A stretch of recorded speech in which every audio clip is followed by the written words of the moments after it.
los ciudadanos nos hicieron llegar a través de nuestros numerales Mi Protesta Es y Mi Propuesta Es.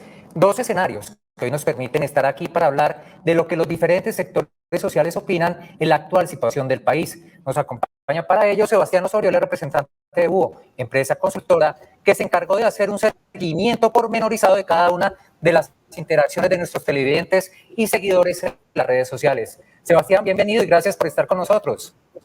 Hola, hola, buenas tardes a todos, ¿cómo están? Sí, tal cual.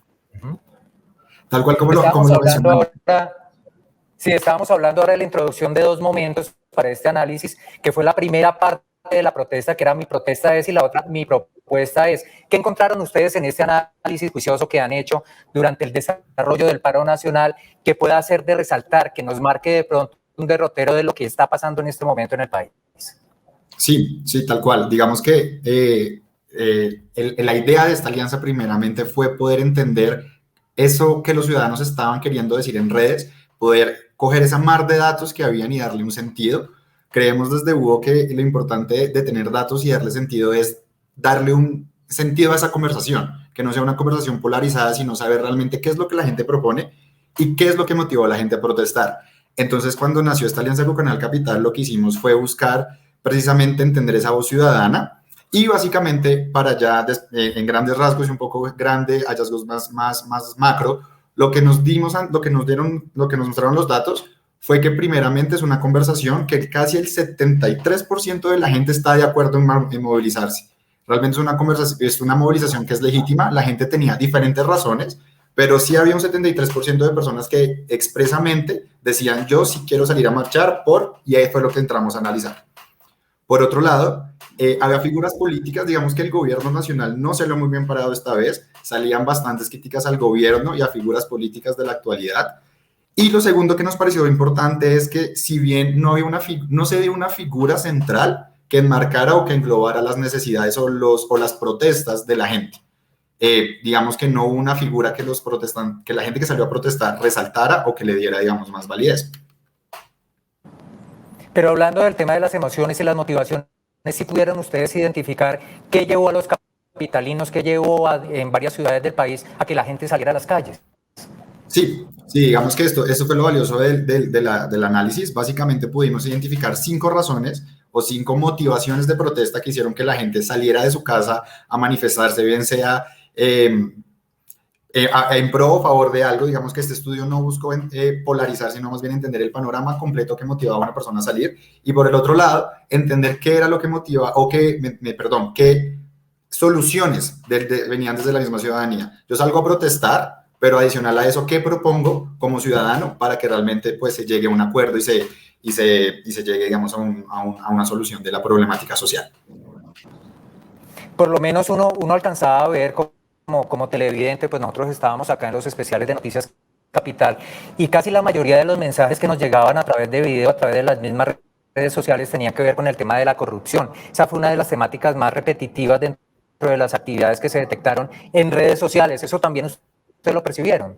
Sí, digamos que ya entrando un poco al top 5 de las protestas como tal, y también teniendo en cuenta que las redes sociales son un mecanismo que tiende a ser muy volátil, la primera razón para protestar se dio con el inicio del paro a finales de abril, con la pretensión de la nueva reforma tributaria de ese momento. Esa fue la chispa que hizo que la gente saliera a marchar o que motivó la conversación en redes sociales en ese momento, y logró un pico importante a finales de abril. Sin embargo, cuando entramos a analizar los datos, no fue el tema de la reforma tributaria constante, pero sí hubo un tema que fue, y eso es el primer tema, los colombianos están cansados o sienten que hay una carga tributaria muy grande y que no se ve reflejada en su día a día y mucho menos en las instituciones. Y eso nos lleva al segundo punto que ya mencionabas, que era precisamente esa creencia o esa sensación de que hay una corrupción que está latente y que no solamente es de este gobierno, sino que viene de gobiernos anteriores. Entonces, esas dos temáticas creo que fueron, o según los datos más bien, fue el caldo de cultivo de la chispa que hizo que a finales de abril se iniciara con la protesta social. De eso que se habló, que se discutió a través de las redes sociales y que después también el Comité del Paro llevó ante el gobierno, fueron unos temas fundamentales, pero también hay unos temas que quedaron por fuera de ese cuestionamiento que se le hacía al gobierno, que se le hacía al Estado. ¿Cuáles son esos temas también que ustedes lograron identificar que pudieron haber quedado en el tintero? Sí, digamos que esos dos temas principales fueron los que se movieron, un descontento por la carga tributaria, un tema de corrupción generalizada del gobierno. El tercer tema que nos arrojaron los datos y también es muy coyuntural es el tema de, hay una crítica grande a la represión policial que se dio durante las protestas. Esto lo que hizo también fue motivar a que la gente saliera a marchar. Los datos nos mostraron que el 29% de las personas que hablaron en redes sociales pues por los canales que habilitó el canal, vieron o no estaban pensando salir a marchar, pero al momento en que se dio los escándalos conocidos de represión de la fuerza pública, de los policías y del SMAT, salieron a marchar, convirtiéndose en el tercer tema que hacía que la gente saliera a marchar. Entonces se daban críticas directas al actuar de la policía, del SMAT, ya no tanto al papel del gobierno nacional, por decirlo, como eran los dos primeros temas, sino que en este se habla específicamente de esta institución. Esta institución no está cuidando a la gente y no tiene un respeto hacia los derechos humanos y por eso yo como ciudadano voy a salir a marchar. Bueno, Sebastián, yo lo quiero invitar porque en este momento vamos a tener conexión con Francisco Maltés, él es presidente de la Central Unitaria de Trabajadores CUT. Francisco, muchas gracias por acompañarnos y obviamente hablando de este tema, de lo que va en este momento de la movilización del paro nacional, ¿cuál es la enseñanza que queda hasta este momento de ese contacto con la gente, ese contacto con el gobierno, quién gana, quién pierde en este momento, usted como voz autorizada de los sindicatos en el país? Buenas tardes, muchas gracias por la invitación. Creo que en esta coyuntura del paro nacional han ganado los sectores sociales y ha perdido el gobierno nacional. Han ganado los sectores sociales porque hemos puesto en la agenda pública lo que podemos llamar una agenda social, una agenda que estaba oculta, una agenda que no había dejado ver la guerra y que el acuerdo de paz que se firmó entre el Estado colombiano y las FARC ha hecho que la brújula cambie para que la sociedad mire los problemas que hay de una profunda desigualdad en la distribución del ingreso, pocas o nulas oportunidades para los colombianos, ausencia de trabajo decente, hambre y pocas oportunidades.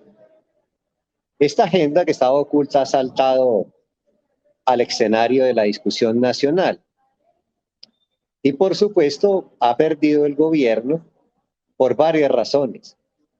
Desde el comienzo del paro, el gobierno pretendió estigmatizar la protesta social, planteando que estaba financiada, que estaba infiltrada por Venezuela, por Cuba, y esa estrategia vieja del uribismo no funcionó. Tampoco funcionó las amenazas y el chantaje del fiscal de decomisar camiones. Tampoco funcionó el chantaje y la amenaza de la Procuradora General, que dijo que investigarían a los funcionarios públicos que participaran en el paro. Como nada de eso les funcionó, el gobierno apeló a la más brutal represión que jamás se haya visto en Colombia, que jamás se haya visto en alguna protesta en este continente. En Chile duró el paro nacional 150 días, medio año, y allá no hubo el número de muertos que hubo en Colombia. Allá no hubo el número de desaparecidos que hubo en Colombia. En Francia los chalecos amarillos duraron movilizándose un año y solamente hubo un muerto, y un muerto por un accidente ligado al paro, pero no por la movilización de los chalecos amarillos. Entonces, ha perdido Duque porque empleó la represión en cambio del diálogo y ha perdido porque no ha solucionado ninguno de los problemas que planteamos como solución en pliego de emergencia. Y es evidente que la protesta social va a continuar en el segundo semestre del presente año. Francisco, ¿qué responderle en este momento a quienes han criticado la situación de algunos integrantes del comité de paro, porque dicen no nos sentimos representados en ese comité, en ese diálogo, que en ese momento sabemos está suspendido por el gobierno, pero no sienten que están identificados, no sienten que de pronto sus propuestas están siendo llevadas a la mesa. ¿Qué decirles a ellos? Bueno, nosotros fuimos los que nos retiramos de la negociación porque el gobierno se negó a firmar el preacuerdo de garantías del 24 de mayo y le ha hecho conejo a los indígenas la semana pasada, el fin de semana, al corte de ruta de Buenaventura. Este gobierno no le gusta negociar, por eso nos retiramos de la mesa, porque no hay un espíritu de negociación del gobierno del pliego que le radicamos en junio del año pasado. Ahora, en esta movilización social, que es inédita en Colombia, los jóvenes juegan un papel importante, con una dificultad, y es que son jóvenes que no están organizados. Cada uno se representa a cada uno. Tan solo hace 15 días hacia acá viene un proceso de organización de los jóvenes que han llamado de primera línea. Y por supuesto que nosotros no los representamos, siempre lo hemos dicho. Cuando este paro empezó con muchos sectores sociales, se han subido más sectores sociales que tienen representación en el comité de paro, pero hemos invitado a los jóvenes a que se organicen por cuadra, por barrio, por comuna, por ciudad, para que puedan tener representación en los comités regionales de paro y en el Comité Nacional de Paro. Pero quiero decir que aunque no estén los jóvenes en la mesa, aunque no tengan una representación, los jóvenes ni, porque los jóvenes universitarios y de secundaria están en el comité de paro.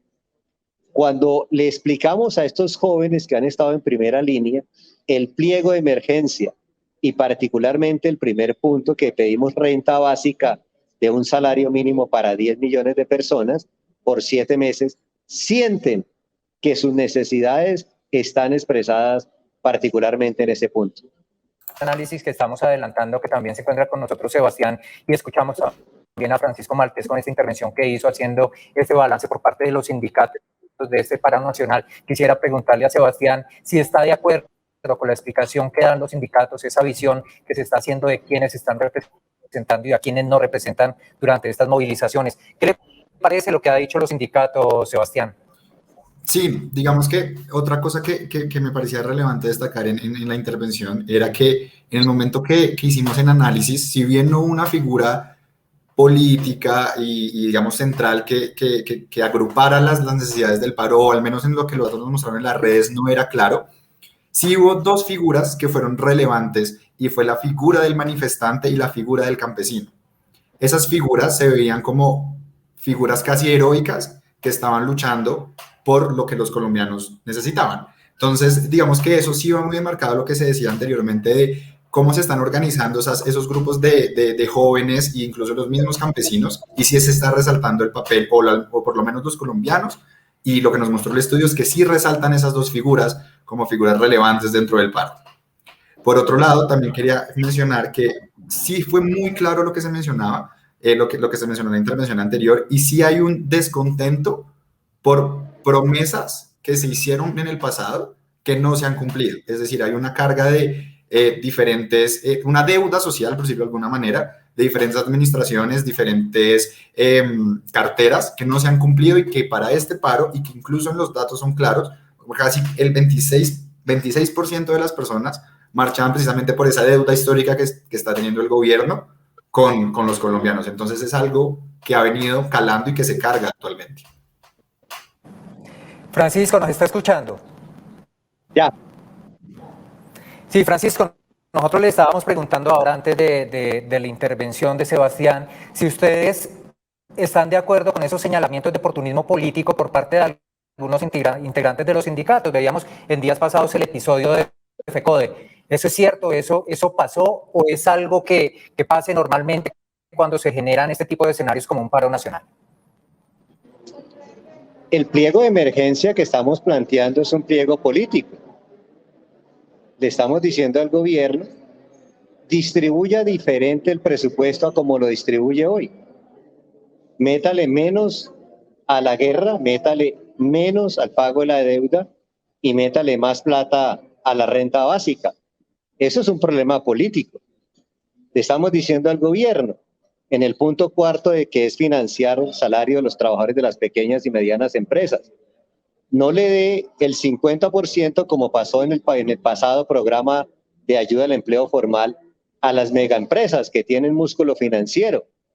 Dele el 100% a las pequeñas y medianas empresas, porque el año pasado se quebraron 500.000, de 1.500.000.